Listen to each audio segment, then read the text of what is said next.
As part of the 70th anniversary celebrations of KNUST, Life School presents a special series with KNUST alumni to learn from their life experiences and share their special fun moments from Tech Campus. Join us to share our fun moments and learn from each other. Life School, sharing skills and lessons for life. Welcome to another episode of the Life School series. This is where expert conversations are held and experiences are being shared. I am Dixon Osei Asante and I'll be your host for today. Going to my guest for today is actually the person of the CEO of Ghana Telecommunications Chambers. Prior to that, he was the managing director of a graphic communication group. He had his secondary education from St. Augustine's College. He has a PhD in business administration from Swiss Management Center. And he also has an MBA from Leicester University. He is also an alumni from KNUST, and that's the most exciting part of our movement here today. And he actually studied electrical and electronics engineering from KNUST. I'll urge you all to stay with me as we are going to have a lot of learnings and insight from these conversations. And this guest is no other person than Dr. Engineer Kenneth Ashigbey.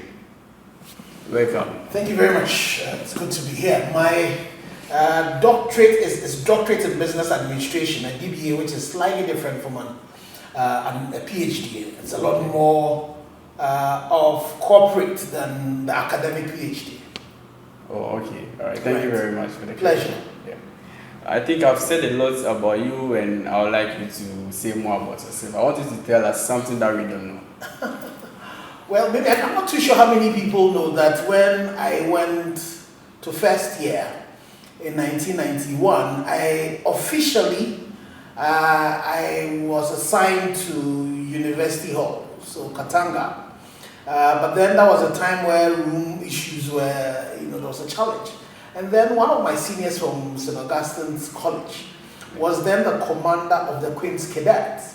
And so he needed somebody to take over from him, and he needed a 2IC.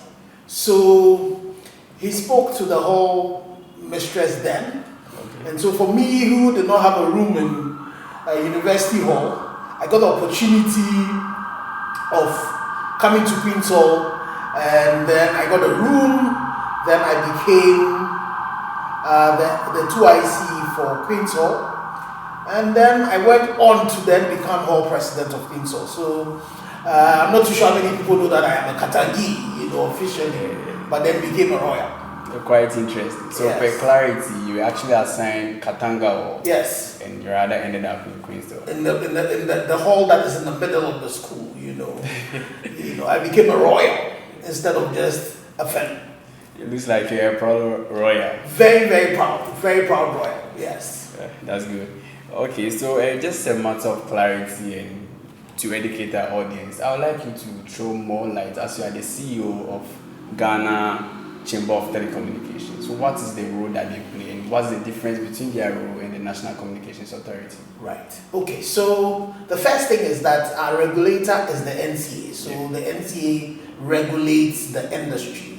The Ghana Chamber of Telecommunications is an industry association, like we have Chamber of Mines, we have Ghana Chamber of Commerce and all of that. So it's an industry association made up of all the telcos. So Airtel, Tigo, MTN, Vodafone. Then you also have the tower companies. So you have American Towers, you have Helios Towers. Then you have the infrastructure companies, C-Square and Comsys. Then you have the OEMs, Huawei and Ericsson, making up the chamber. And basically, we are an advocacy group where we do a lot of research, and we deal with issues that are of common interest to the association. The members looked at the fact that about 11 years ago, the issues that were confronting them, that was common to all of them. And if they really wanted to go far and be effective, the best thing to do was then to come together. And so, but in as much as we come together, we run on the principles of co-opetition. So we cooperate on issues that are common to us, but there's also competition amongst ourselves, and we seek to impact, our environment, ensure that the consumer is better for it, ensure that we work together to make sure that we can improve the telecommunications sector, and in that process, help in the development of Ghana. Very interesting. I think you guys have been doing a wonderful job, and Ghanaians out there will testify to that, from SIM registration and all these things that have been happening in recent times, and we still have some kind of a fair market share in this industry. I think you guys have done so much.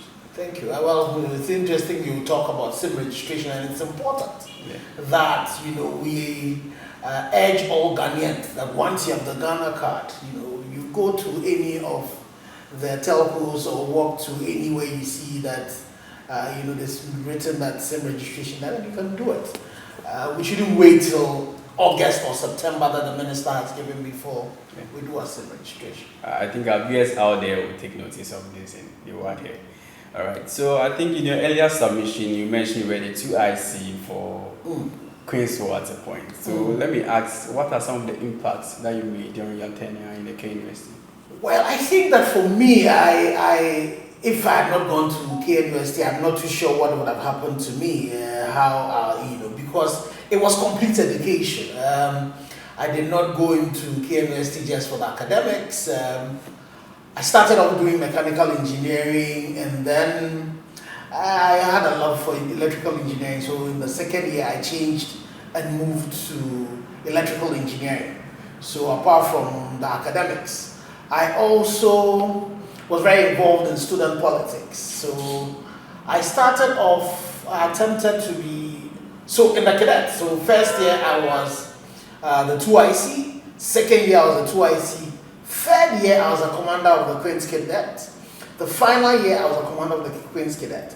And the final year when I was commander of the Queen's Cadet, I was the hall president. So for hall weeks when we do the parade, you normally would have the commander, so the commander is commanding the cadet, which is a critical part of the whole week celebration. Then you have the hall president having to come and give his address.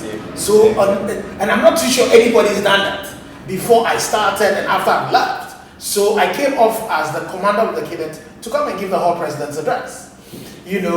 I also, in third year, attempted to be hall president and I lost. And so I then became the judicial committee chairperson. And it was very interesting. I remember, a major debate I had with the current minister for energy, Napo. That was then when political parties were coming in. And the law then, our SRC constitution outlawed political party activity on campus. And it was an interesting debate then. So I was the judicial committee chairperson, and I think we did some very interesting things as judicial committee chairperson, as hall president as well. I was one of the few. Queen's Hall in the past really were not, when it comes to Aluta and all of that, you wouldn't see Queen's Hall at the forefront of it. But in my term when I was hall president, I led Queen's Hall to really take a central role in terms of agitating for the right things, and I'm sure that's when the Katagis would then say that, he was a fellow, that had, taken over the kingdom. But, so that was another thing as well. And I remember that, and I was also very strong in Pax Romana, that's in the Catholic Church in school, so on campus as well. So I played active roles in there. In terms of leading the student, being part of the student leadership, there are a lot of the things that we did. I remember when in our final year, we should have left school in 95, but nobody went to public university in Ghana in the 90s.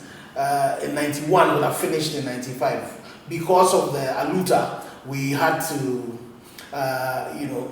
graduate in 96, and we led some of those battles, trying to make sure that our rights were respected as students, and they were very, very interesting times in which we found ourselves when we were in Queen's Hall.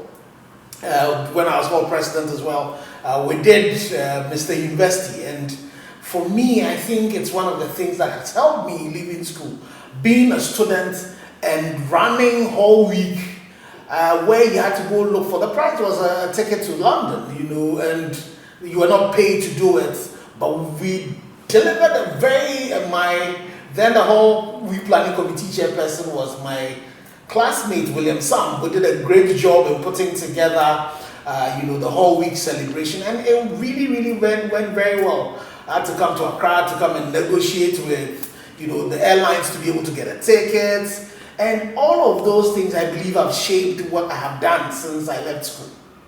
Great.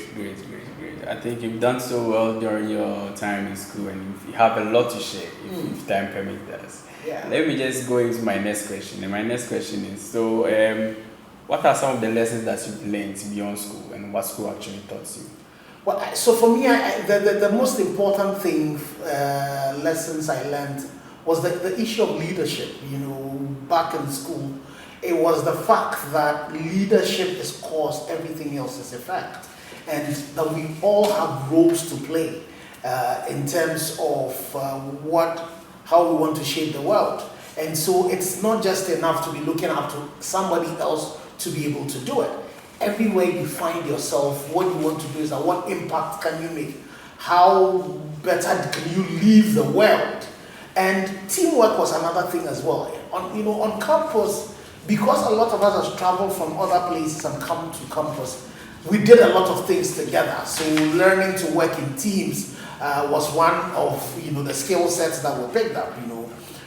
Be playing roles in student politics, student leadership. Was another thing that we took very seriously. And so being able to work with people was another major thing.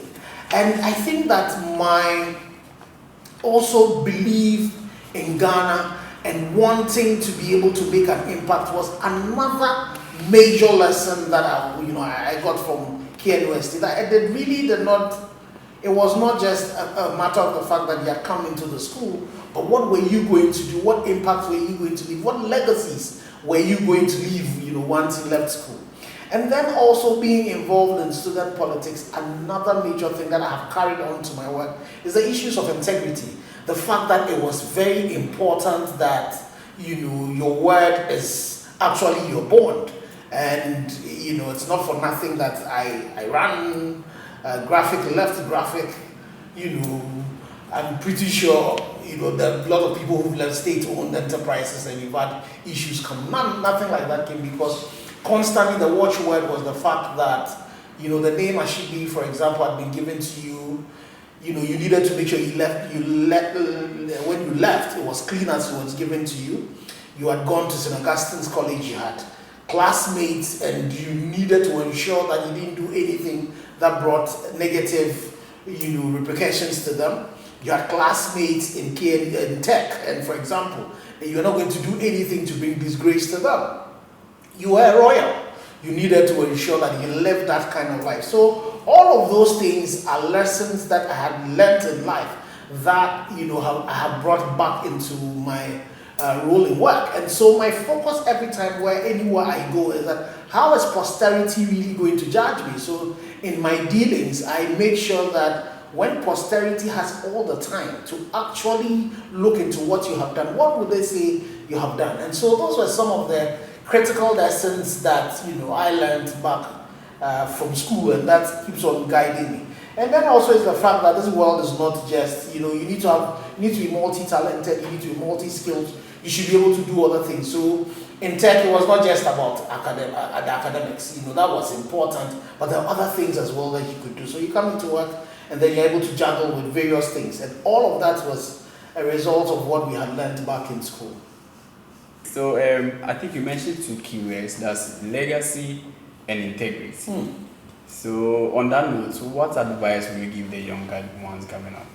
I think it's important that we realize the fact that, life is beyond just material things. Life is just here and now. There's something beyond that. And, so you hear the story where, SRCs and all of that, there's corruption, you're hearing it right from school.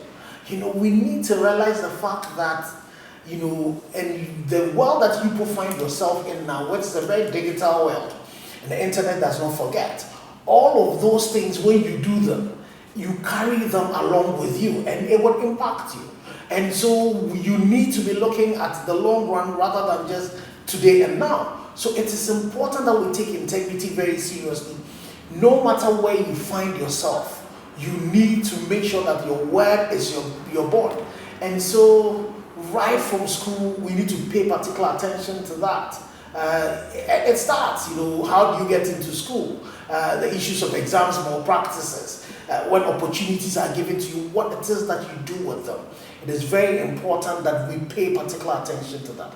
Another thing also is the fact that especially for the young ones, Ghanaian school children, students, Africans, this really is our time. The challenges that we find facing us today are opportunities for us to excel. And if we are going to excel, it is our people, it is the youth of today that are going to make those differences. And so we need to be smart, working smart.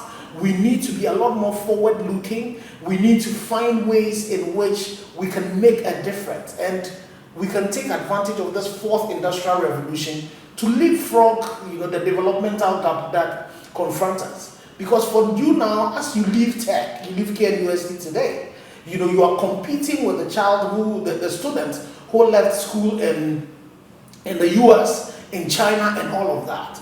If you don't strive to ensure that you have control over, your territories and are able to go out, they'll come and eat your lunch. So we need to build our skills to be able to also go out and be able to make the difference. And then it's all about what legacies are we leaving, what impacts are we making in life. And I think it's also important for the young people of today to learn the skills of being able to work together in teams. And it's always, if you want to be able to make an impactful life, be able to take care of your children, be able to live a comfortable life, there's no single job that is going to be able to pay you, all that you require to do your investment. So it has to be multiple streams of income. If you don't want to be one of those who would be stealing, because what we call corruption is actually theft, is stealing. They're thieves, those who get themselves involved in that. We don't have to, whitewash it by calling it corrupt practices. Those are thieves.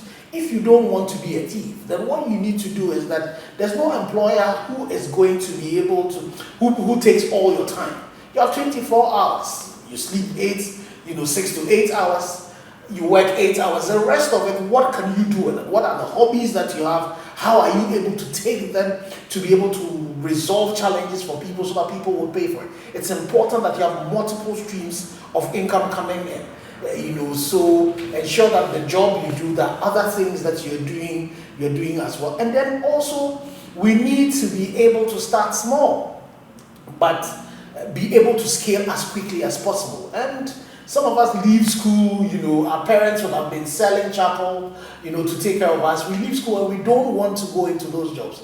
You should be able to take what you learned in school, apply it to the job that your father has done, selling charcoal, to be able to take you into school, to say, how do you move that to the next level? How do you leverage on technology to make sure that this now becomes a national business and you are able to make some money out of that? So that's very important. Another thing is, at the time when I left school, so we left school in 96 and did national service for the shortest possible time. And then I saw a job application in the papers. I didn't even know the name of the company. I applied and I got the job. That time is completely gone. The student today who is leaving school, the young person who is leaving school, should be thinking about, how am I going to create the business? Once you get yourself into tertiary education, you are the creme of de la creme. You should not be waiting for those who have not had the opportunity of going to school to create jobs to be able to employ you. A lot of the government jobs are not going to be available. So you need to be asking yourself, what can I do to make a difference? Bear in mind, in your contemporary world, you have the likes of the Zuckerbergs and all of that. They started these businesses back in school. And so we need to learn that. And it's one of the things I keep on pushing and hoping that KNUST will do. The times where we do projects where it was, so for example, when I was in final year in tech. My project was designing electrical services for a 120-bed hotel. It would have been great if that project would have been done with an architect, we could have had a quantity surveyor, a civil engineer. We could have had some people in social sciences looking at the social concept. Because after all, when you leave school, you come to work in teams. So it is important for the youth to learn how to work in teams. The Ghanaian way of doing things, I want to have the thing myself. And so you have 100% of maybe a 10,000 CD business. It is better to have 1% of $1 billion business than to be 100% owner of 100,000 Ghana cedis business. So we also need to learn to work in teams. Well, thank you very much. I think one thing that I'm taking from all that you've said is versatility, self-development, and having these soft skills. Those are the things in the digital economy robots cannot do. Yes. So if you have the soft skills, I think those are the things that will push you up. And so a lot of those things are not taught in school, taught right in the classroom, but you pick them up as you go along, and you definitely need to develop them.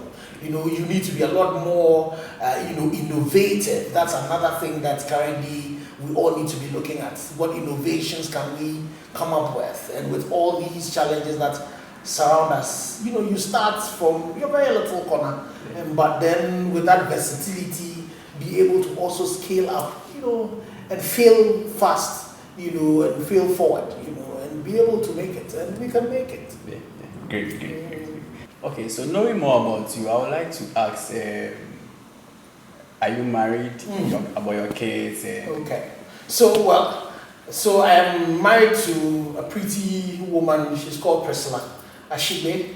I have 3 kids. I have Bubune, who's in academic city now, doing engineering and trying to follow his father's footsteps. Then there's Edem, who's at Akosomo International. Then there's the little one, Nuna, who is at Mary Mother.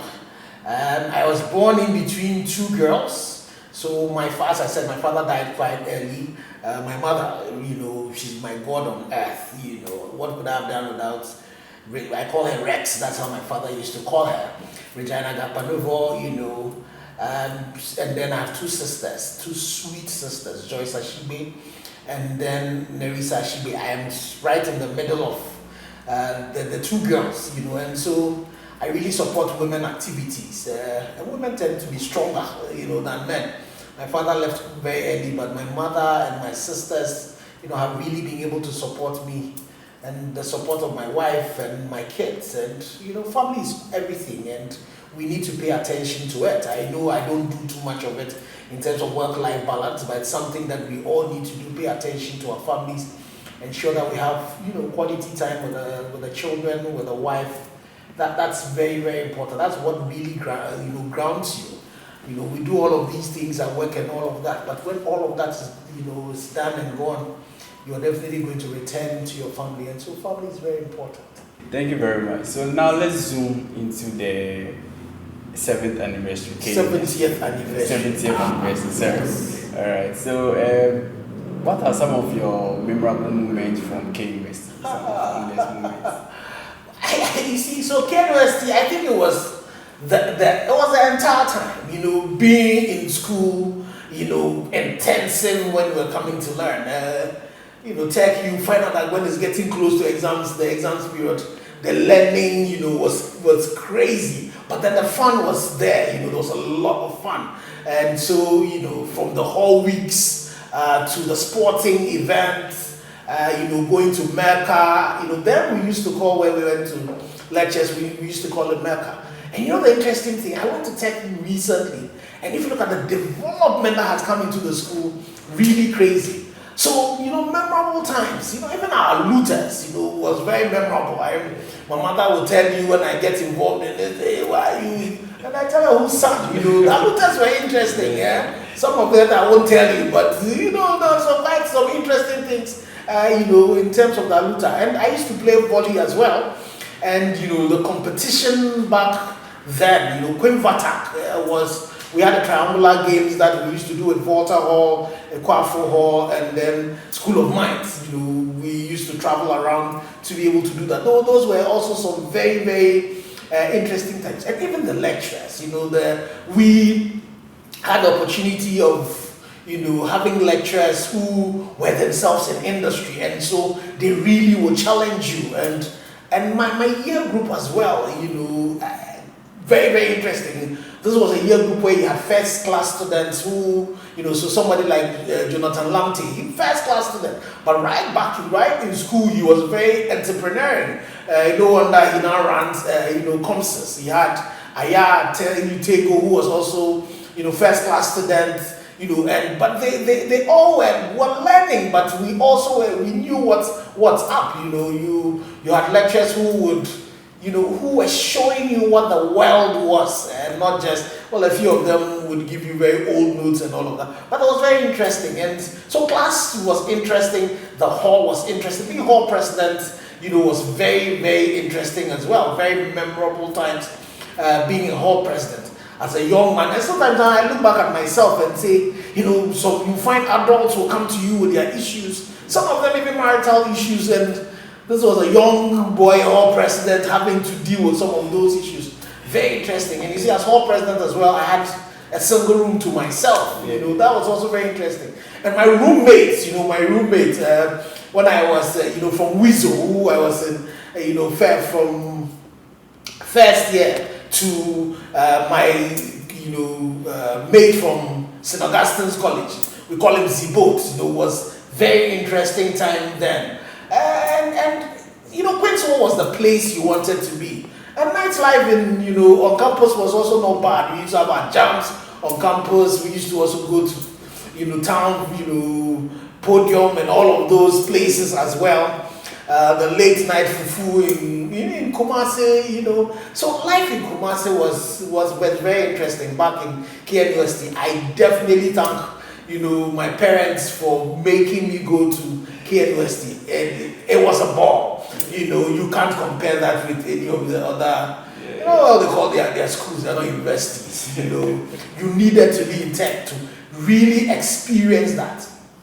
And it was fun. It really was fun being in tech, and that's what has really shaped what man has become these days. Not only myself, but if I look at my mates, look at my juniors, my seniors, the things that we've been able to do at KNUST, we really should be proud of that school. It looks like you really had a lot of interesting times in school. It was very interesting. I can tell you, I'm not too sure whether the students of today enjoyed it. I'm sure they would in their own, right, because it was 4 years, for us it was even 5 years, back in school. And another thing I need to say, during that 1 year stay, I stayed on campus, and I got an opportunity because of the whole week things we used to do. There was Flash Photos in Kumasi, who was one of our sponsors. So I got an opportunity to be able to support him then as, Excel, because of, the computers that we had learned in school. I was applying it, helping him run his business, so though school was on break, I used to go and come back, and that itself was, was real fun as well. And a bit of inter here and there. I don't know whether you know what inter is as well, but it never ended up in marriage. Yes, so that as well was another interesting, part of being in school. And so for me, it was a complete 360 kind of education, because it honed your academic skills, it honed your soft skills, it gave you opportunity for leadership. There were some trying times as well, because for me, I had gone into tech. I haven't lost my father in when I was in St. Augustine, when I was going to go to St. Augustine's College. So when I was in tech, it was my mother. I don't know whether my mother was still my mother, and my big sister Joyce, was my but there was the support that used to come. And so, my sister would send you money through the university guest house, and so you go to the administration to go and collect that money. When you do, it's like a bomb. And then we had student loan as well. When the student loan came, things really changed on campus. So, and you needed to learn that habit of being able to manage your resources from the beginning till the end. And for me, one of the things that I used in releasing my stress was cooking. Okay. So during exams period, when the stress and the tension was on, I love to cook, so I cook. And even some of the girls will come and eat the food I cooked, so it shaped my culinary skills as well, the ability to be able to cook, all of those things were very interesting things. But we did not have the opportunity where when we went to school, you were being fed from the dining hall, you needed to buy food, so you needed to do a good balance. When the money is running out, then you needed to go into, your room to be able to find, a way to survive. And the mates, the people we met in school, some great guys, great guys from the hall to, the engineering faculty, to the various societies that we had in student leadership as well. There was major challenge. You go to JCR meetings and, the quality of the debate and the argument, that all of those things shaped what it is that, we've become. And I'm sure,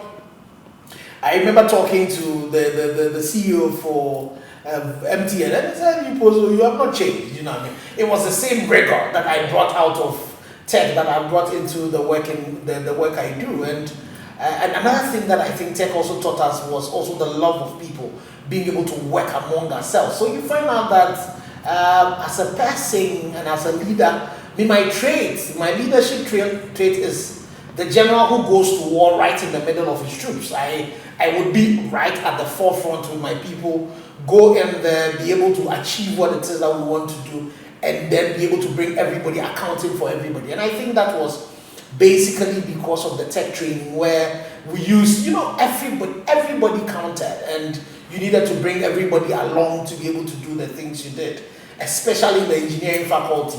Those were things that shaped the way we did our things. And for me, I owe a debt of gratitude to KNUST. I need to find ways in which I can give back, back to the school. So anytime I am called upon to serve, which is for me a great privilege. So currently, I chair the media board. Well, my tenure has ended. The media board of KNUST, and I took that job, like a badge, as part of the 70th anniversary as well as coordinating the production of the anniversary book. And all of those things, we take them because if you look back at what the school has done for you, the opportunities that it's given to you, it is our obligation to ensure that we're giving back. Great. We'll come back to the inter parts and girls always coming to eat your food and all those things. So looking at the anniversary activities, which of them are you looking forward to participating in? Any reason for that one? Well, I talked to you about the book, the anniversary book. I really played a part in it, and I think I couldn't have selected the best chairperson for that group. Elliot Ejari, he was a student of tech, one of the top publishers that you have, and we're putting that book together. If I look at the effort that had gone into that book, it's a shame that one of the committee members, James Dazi, we lost him before that book came to pass. So I'm looking forward into the launch of that book, the quality of it, the content of it, the people, the impact that you see that people have made, in terms of products of KNUST. So I'm definitely looking forward to that. And definitely the tech jam, the tech jam would be very interesting, would want to be able to go back to when I'm not too sure where we're going to do it, but we used to even have some line jams as well, And I love to dance. It's just that these days, I don't get the opportunity of dancing that much, but it's one of the things that I'm really looking up forward to. Not only the dance, but the people we're going to meet, and, being able to, reminisce, those old days. I am definitely looking forward to that. And I hope that all of you, those of you who were with us in tech, you would be there for all the programs, but most importantly, the launch of the book and the tech jam. Thank you very much. You made mention of alumni going back to support what's happening in KNUST. So I would like to ask you, what's your view on the endowment fund that is in place currently? I think it's a very important part of the 70th anniversary and the launch, apart from the tech jam and the launch of the book, it's also one of the areas that I'm looking up to. If you look at all the big universities, global universities that we benchmark, one of the major ways in which they're funded is these endowment funds. And so it is important for all of us as alumni or as parents, as who or whose friends, whose girlfriends, whose boyfriends, whose uncles, whose nieces, if even you've passed in front of tech before, anybody who benefited from tech. And if you live in Ghana, all the engineerings that you see, all the medicines that you see, all the pharmacies that you see would have come from tech. So all of us need to find ways of contributing to this endowment fund, especially for those of us who went to KNUST. If you are in leadership position, this endowment fund is one of the places that corporate social responsibility can go into to be able to support that. And so I urge all of us, the 70 by 70 donations that are being done, let's all do that. Let's all make sure that we can give, to support this endowment fund. We should build it to become, a multi-billion-dollar endowment fund that would enable KNUST to be able to be at the forefront of teaching and learning, and also research, research that can help industry to be able to grow. So it's important that we all take the endowment fund very, very seriously. So we've actually come to the end of this. Any last words for our viewers out there? Well, I think the thing to say to all of us, to those adults, those of us who were in KNUST, my contemporaries, is the fact that we owe it an obligation to leave the world a better place than we found it. We've not done too well. Sometimes we tend to blame the youth, but we are setting the path for them. And what they tell you about to wait, it is the old that you weave the new. So we need to ensure that the rest of our lives that are here, we are leaving better examples for our young ones to follow. And to the young ones, I say the world is ahead of you. You have the opportunity of a digital world. You are not living in the world where, for us, when you go to the library, for example, the analysis book, somebody will go and take it and go and hide it or somewhere. You have a device like this, everything else is on it. How are you using these digital tools to be able to make the world a better place, to be able to ensure that, you leave better legacies? Let's make sure that, the vices that surround us, we are careful with that. The things that are an anathema to our culture, the issues of homosexuality, definitely are not the things that we should be following. We need to ensure that, the issues of drug abuse, we need to make sure that we are not playing in those places. Fraudulent practices and all of that, those are not the things to do. Let's use the technology to be able to transform our world, to be able to transform our lives, to be able to make sure that we leave this world a better place than we found it. We owe that to ourselves. And to those of all of you who have gone to KNUST, the 70th anniversary, make sure that you play a part of that, and make sure that you find a way of giving back to your faculty, giving back to your hall, giving back to your school. Make sure that you count. The challenge for us alumni of KNUST is that it looks as if we are so busy, so we're not paying attention to our school. But that is not good enough. We need to have a life of gratitude. Make sure that we find ways in which, one way or the other, you give back to your school. Thank you very much. Thank you very much for your time. We are very grateful for honoring our request to have a conversation with you. I have learned a lot, and I know our viewers out there have also enjoyed this episode. Thank you. Thank you very much for coming. To our viewers, thank you for your time, and look forward for more exciting videos from Life School series. Until then, bye for now.